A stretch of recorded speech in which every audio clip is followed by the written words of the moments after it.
travaille encore sur ce colo qui est celui qui a servi de tuto la dernière fois, puisque je vous avais montré avec les gangouis comment j'avais fait la peau de Megara.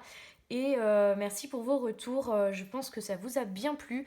Donc effectivement, je pense que je vous referai d'autres tutos avec ces crayons, puisque comme vous me l'avez confirmé, vous en trouvez assez peu. Donc eh bien, on en fera une série ensemble. Aujourd'hui, on change un petit peu de registre et j'ai repris mes polychromos afin de vous faire un tuto que je n'ai pas souvent vu. Et voilà, je trouve que c'est un effet intéressant. Alors certes, il n'est pas dans tous les colos, vous allez peut-être avoir peu de colos dans lesquels vous pourrez le réutiliser, mais moi je trouve que c'est un superbe effet. J'ai pas mal tâtonné avant d'arriver à le faire, et donc j'ai envie de vous le partager parce que j'ai vu très très peu de tutos sur cette matière. Alors dans les livres Disney, peut-être que vous ne l'utiliserez pas beaucoup, mais c'est possible que dans d'autres livres, vous ayez envie de donner cette matière. Et donc je vais vous expliquer tout de suite, puisqu'on va réaliser la colonne avec un effet marbre, vous l'avez vu dans le titre. Puisque voilà, une colonne en marbre, c'est typique de l'architecture grecque antique. Donc voilà, j'avais pas envie de faire un simple aplat de couleur pierre, j'avais envie de le travailler un peu mieux. Et donc on va faire un effet marbre un petit peu, comment dire, un petit peu brun, brun ocre, puisqu'il y a des tonnes de marbre différents et je ne voulais pas quelque chose de trop gris ou de trop blanc. Donc j'ai cherché des photos et voici celle qui... Enfin, voici celle. Je ne vais pas vous montrer la photo de laquelle je suis partie, mais en tout cas, vous verrez les couleurs et ça fait un marbre un petit peu orangé brun. Donc je vous donne les couleurs. On aura besoin donc des polychromos. Alors le 103, le 102, le 189, le 186, le 188, le 192,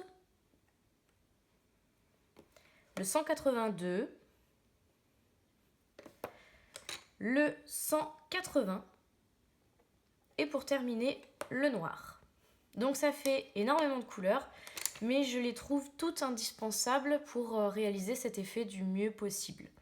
Donc on va tout de suite se rapprocher et eh bien c'est parti pour la mise en couleur. On commence par appliquer la base, donc sur les zones qui seront les plus foncées, je prends la couleur 102. Et puis sur les zones qui seront les plus claires, j'applique la base 103, donc qui est la plus claire, quasiment coquille d'œuf.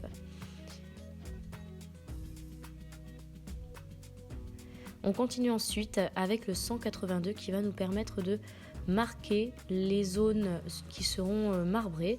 Donc je marque le creux, toujours les zones d'ombre, et sur le reste, eh bien, je viens tracer des formes plutôt allongées. Ce ne sont pas des grosses formes rondes, pas des grosses taches, mais plutôt quelque chose d'allongé. J'appuie très très peu avec le crayon, puisque je vais venir le travailler avec toutes les couleurs que vous avez vues tout à l'heure, donc il faut vraiment y aller doucement pour pas que ce soit trop foncé. J'ai fait pas mal d'essais et voilà, c'est vrai qu'il faut bien doser, sinon ça va pas. Ensuite, on prend le 186 qui est le orangé et je le passe au milieu de chaque forme que je viens de tracer avec ma couleur marron. Donc pour donner un premier côté un petit peu orangé à mes marbrures, et toujours j'accentue les parties ombrées. On prend ensuite le 189 et là je repasse sans appuyer sur toute la partie que je viens de faire avec les deux premières couleurs et je dépasse un petit peu pour entamer une transition vers les couleurs de base qui sont les couleurs claires et vraiment donner cette couleur plutôt pêche cette fois-ci. Ensuite avec le 192 je viens dessiner très légèrement les marbrures, donc je fais mes traits fins allongés, vous voyez, avec ces espèces de formes un peu de filaments qui font vraiment l'essence du marbre. Donc je viens les tracer sans appuyer toujours parce que je vais les accentuer après et les ombres. On prend le 103 pour blender un peu les zones de transition vers le clair. Et ensuite, on va marquer vraiment les marbrures sans appuyer vraiment du tout avec le noir. Donc vous voyez, je repasse, alors pas complètement dessus, mais peut-être un tout petit peu à côté de ce que je viens de faire avec le 192 pour souligner en fait les filaments dans la pierre. Ensuite avec le 180, toujours la même chose, je repasse par-dessus ce que je viens de faire en noir pour l'atténuer un petit peu et le rendre un peu plus doux. Je travaille les ombres et je repasse une couche de 189 pour blender un peu tout ça encore une fois et adoucir la transition vers la base. Je ne recouvre pas entièrement la base parce que je veux qu'elle reste quand même lumineuse. Je retravaille les ombres, donc petit à petit avec mes couleurs foncées, donc un petit peu du 192, un peu du noir et le 180 pour marquer tout ça.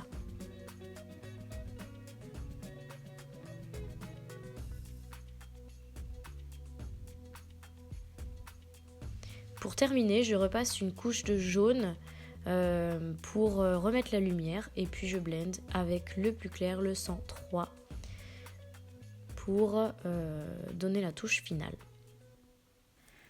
Donc voilà à quoi ressemble mon effet une fois qu'il est terminé. Je ne sais pas vous, mais moi j'adore le rendu, je trouve que ça fait très réaliste, j'aime beaucoup ces couleurs. Et voilà, je trouve ça peu commun et super joli. Je suis désolée pour la qualité de la vidéo, je ne tourne pas très tôt. En ce moment, je n'ai vraiment quasiment pas le temps. J'ai colorié, à vrai dire, 30 minutes en plus d'une semaine.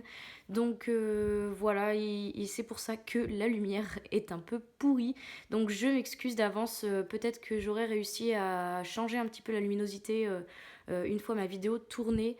Je m'en excuse. En tout cas, j'espère que ça vous aura plu et comme d'habitude, si vous testez, n'hésitez pas à m'envoyer. Je reçois toujours énormément de coloriages. Je les garde précieusement pour la prochaine vidéo de remerciements. Donc voilà, n'hésitez pas à me dire ce que vous en pensez. Et puis, on se retrouve très bientôt pour la prochaine vidéo. Et en attendant, restez connectés. Salut!